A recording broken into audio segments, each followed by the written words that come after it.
తెలుగు నాటా తెలుసు, మరి ఆప్తా ఏంటి? దీని గురించి కొంతమందికి మాత్రమే తెలుసు. కానీ అంతా తెలుసుకోవాల్సిన సంస్థ ఇది.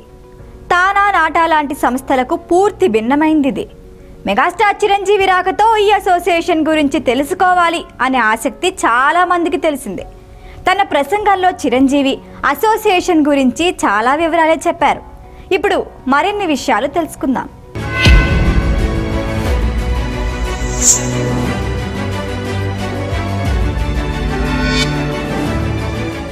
ఆప్తా అంటే అమెరికన్ ప్రోగ్రెసివ్ తెలుగు అసోసియేషన్. అమెరికాలో ఉన్న ఎన్ఆర్ఐలు బాగుండడమే కాదు, మన తెలుగు వారందరూ బాగుండాలి అనే సదుద్దేశంతో ఏర్పాటైందే ఆప్తా.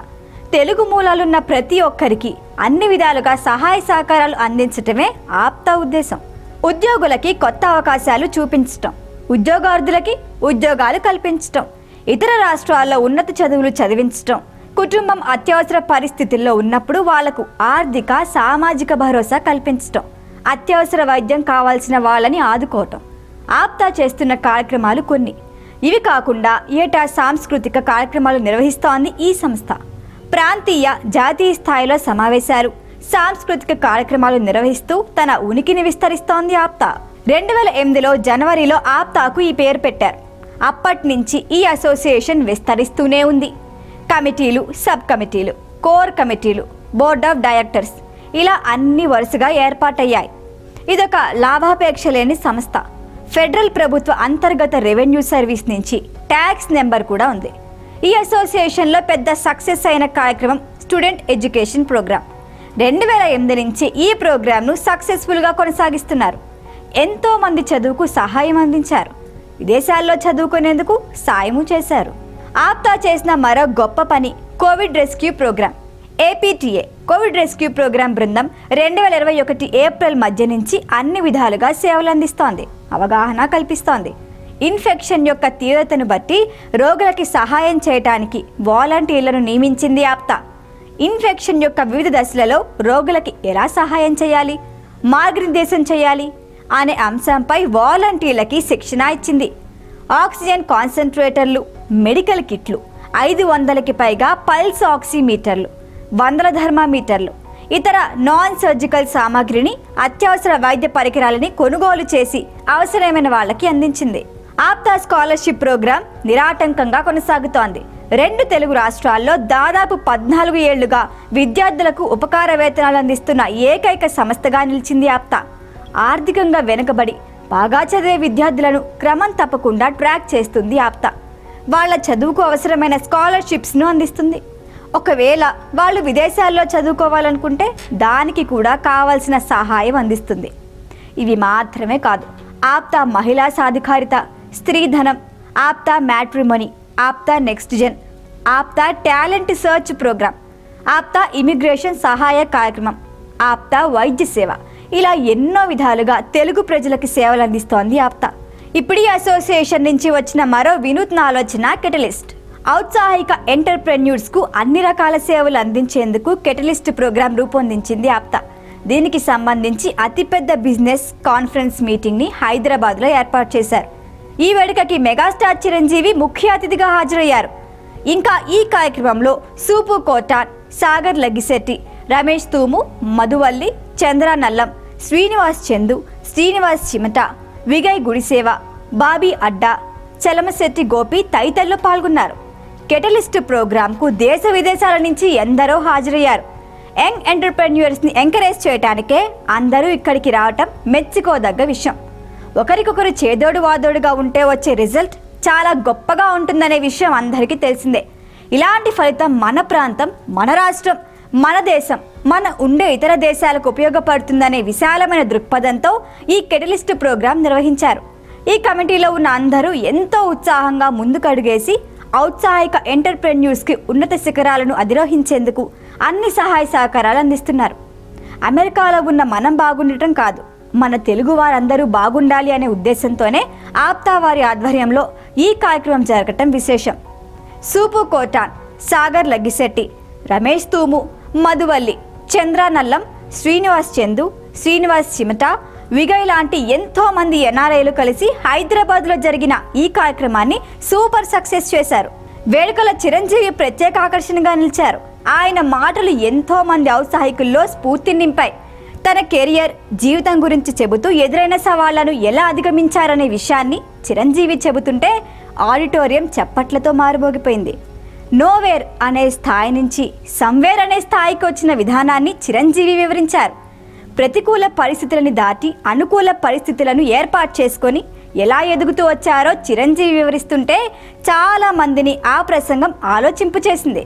పెద్ద పెద్ద ఎడ్యుకేషనిస్టులు ఏమైతే నిర్వహిస్తాయో, ఏమైతే చెబుతాయో అవన్నీ కూడా మన కాలేజీకి వెళ్లకుండా బహుశా నేర్చుకున్నామేమో, అవి మన అంతరంతరాల్లో ఉండి మనల్ని ప్రాంప్ట్ చేసినేమో. కాబట్టే అంచెలంచెలుగా మనం ఈ స్టేజ్కి చేరుకున్నాము.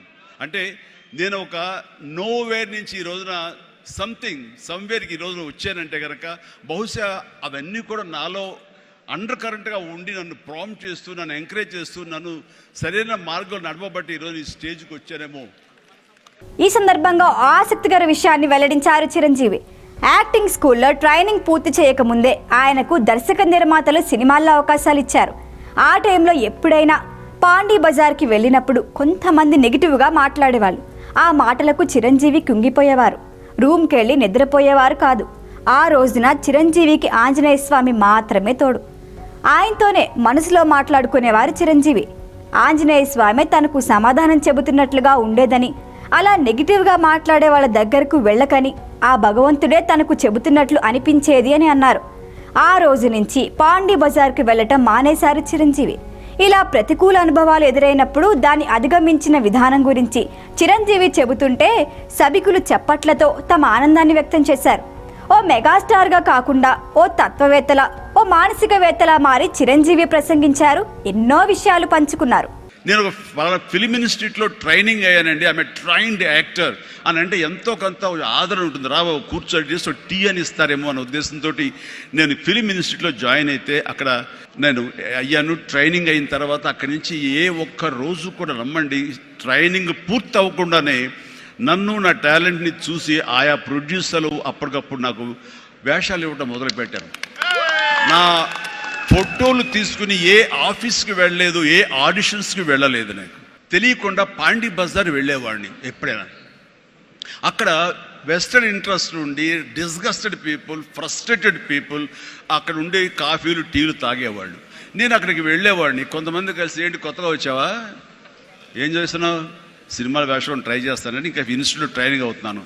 ఆహా, అబ్బో, రైట్ రారా, వీడు చూడు ఎంత అందంగా ఉన్నాడో, కొట్టేరు లాంటి ముక్కు, మంచి ఇది వచ్చేస్తూ, వీడికే దిక్కు ముక్కు లేదు, సోసోగా కనిపించే నీకేంటా, ఇదో ఇక్కడ అక్కు ఆశ పెట్టుకోకు. ఇక్కడున్న ప్రతి ఒక్కళ్ళు కూడా సినిమాల్లో ఏదో ప్రయత్నం చేసిన వాళ్ళే. ఇక్కడ నా అనేవాళ్ళు ఎవరు లేకపోతే నువ్వు రాణించలేవు అని చెప్పినప్పుడు చాలా డిసప్పాయింట్ అయిపోయేవాడిని, సల్క్ అయిపోయేవాడిని, కుంగిపోయేవాడిని. అలాగే రూమ్కి వెళ్ళేవాడిని. ఆ రోజంతా నిద్ర పట్టేది కాదు. నిజమా అనేది, నేను ఏదైతే ఆశలు ఏదైతే మనసులో పెట్టుకుని నేను అవుతాను నమ్మకం ఉందో ఆ నమ్మకం సడిలిపోయేది, బ్రేక్ అయిపోయేది, కూలిపోయేది. అప్పుడు నేను ఒక్కడనే, నాకు ఆంజనేయ స్వామి ఒక్కడే నాకు ఉండేవాడు. ఆయన దగ్గరికి వెళ్ళి ఆయన ప్రార్థించున్నాను. ఆయనతోటే నేను కాన్వర్స్ చేసేవాడిని, ఆయనతోటే సంభాషించేవాడిని. ఆయనతోటి నేను ఏది మాట్లాడినా సరే ఆయన నాకు బదులు చెప్తున్నట్టుగా అనిపించేది. నేను ఎవరు వెళ్ళమన్నారా అక్కడికి, నెగిటివిటీ ఫీల్డ్లోకి? నీకు పాజిటివ్ కావాలి. ఎక్కడైతే నీకు పాజిటివిటీ ఉంటుందో నీ పాజిటివ్ ఫీలింగ్ని, నీ ఎయిమ్ని అది ఎన్హాన్స్ చేస్తుంది, స్ట్రెంగ్తన్ చేస్తుంది. అక్కడికి వెళ్ళు. అది గట్టి పడేంత వరకు, నీకు అవకాశాలు వచ్చేంత వరకు, నువ్వు రాణించేంత వరకు నెగిటివిటీని అస్సలు దగ్గర తీసుకోకు. ఫ్రస్ట్రేటెడ్ పీపుల్స్ సమక్షంలో వెళ్ళకు. నీ మీద నమ్మకం పెట్టుకో అని ఆ భగవంతుడు నాకు చెప్పాడు. ఎస్, ఇక మీద అటు వెళ్ళకూడదు అని అనుకున్నాను. ఎప్పుడు ఇంతవరకు మళ్ళీ ఆ నెగిటివిటీ వైపు, అలా ఫ్రస్ట్రేటెడ్ పీపుల్ ఎప్పుడు ఎంటర్టైన్ చేయలేదు నేను. ఆ నమ్మకమే నాకు నిజంగా నాలో బలమైంది. ఇలా చిరంజీవి ఉత్తేజకరంగా ఇచ్చిన స్పీచ్తో ఆప్తా సమావేశం అంగరంగ వైభవంగా జరిగింది. ఈ కెటలిస్ట్ ప్రోగ్రాంలో ఆప్తా తన కార్యకలాపాల్ని మరింత విస్తరించినట్లయింది. ప్రస్తుతం ఆప్తా బోర్డ్ ఆఫ్ డైరెక్టర్స్ చైర్మన్గా డాక్టర్ సూర్యనారాయణ శ్రీరామ్ వ్యవహరిస్తున్నారు. కార్యదర్శిగా వెంకటసన, బోర్డు డైరెక్టర్స్గా సుబ్బుకోట, తేజోవర్తి, వీరా తోట, శ్యామ్ భైరా, డాక్టర్ రావు పాపోలు, శేషు ఆకుల, సురేష్ చీలంకుర్తి ఉన్నారు. ఎక్స్ అఫీషియో మెంబర్గా త్రినాథ్ ముద్రగడ వ్యవహరిస్తున్నారు. కోర్ ఎగ్జిక్యూటివ్ కమిటీ విషయానికి వస్తే ప్రస్తుతం ప్రెసిడెంట్గా ex officio member Trinath Mudragada వ్యవహరిస్తుండగా హిమబిందు జనరల్ సెక్రటరీగా, కుమార్ ట్రెజరర్గా, మాధవ్ తలారి, శివ తాల్లూరి, ప్రసాద్ కనకాల వైస్ ప్రెసిడెంట్గా కొనసాగుతున్నారు. గత కమిటీలో జేజేవి సుబ్రహ్మణ్యం ప్రెసిడెంట్గా ఉన్నారు. లలిత్ కుమార్ జనరల్ సెక్రటరీగా, అనిల్ కుమార్ ట్రెజరర్గా, డాక్టర్ చిన్ని నాయుడు వైస్ ప్రెసిడెంట్గా ఉన్నారు. ఇక హైదరాబాద్ ఈవెంట్ సక్సెస్ అవటం కోసా సాగర్, చంద్రశేఖర్ ఎంతగానో కృషి చేశారు. వీళ్ళంతా ఆప్తా మరింత ముందుకు వెళ్ళటానికి అన్ని విధాలుగా కృషి చేస్తున్నారు. వీళ్ల చొరవ కారణంగానే ఆప్తా ఇన్నేళ్లుగా అప్రతిహతంగా కొనసాగుతూ తెలుగు వాళ్ళ ఆదరాభిమానాలు అందుకుంటోంది.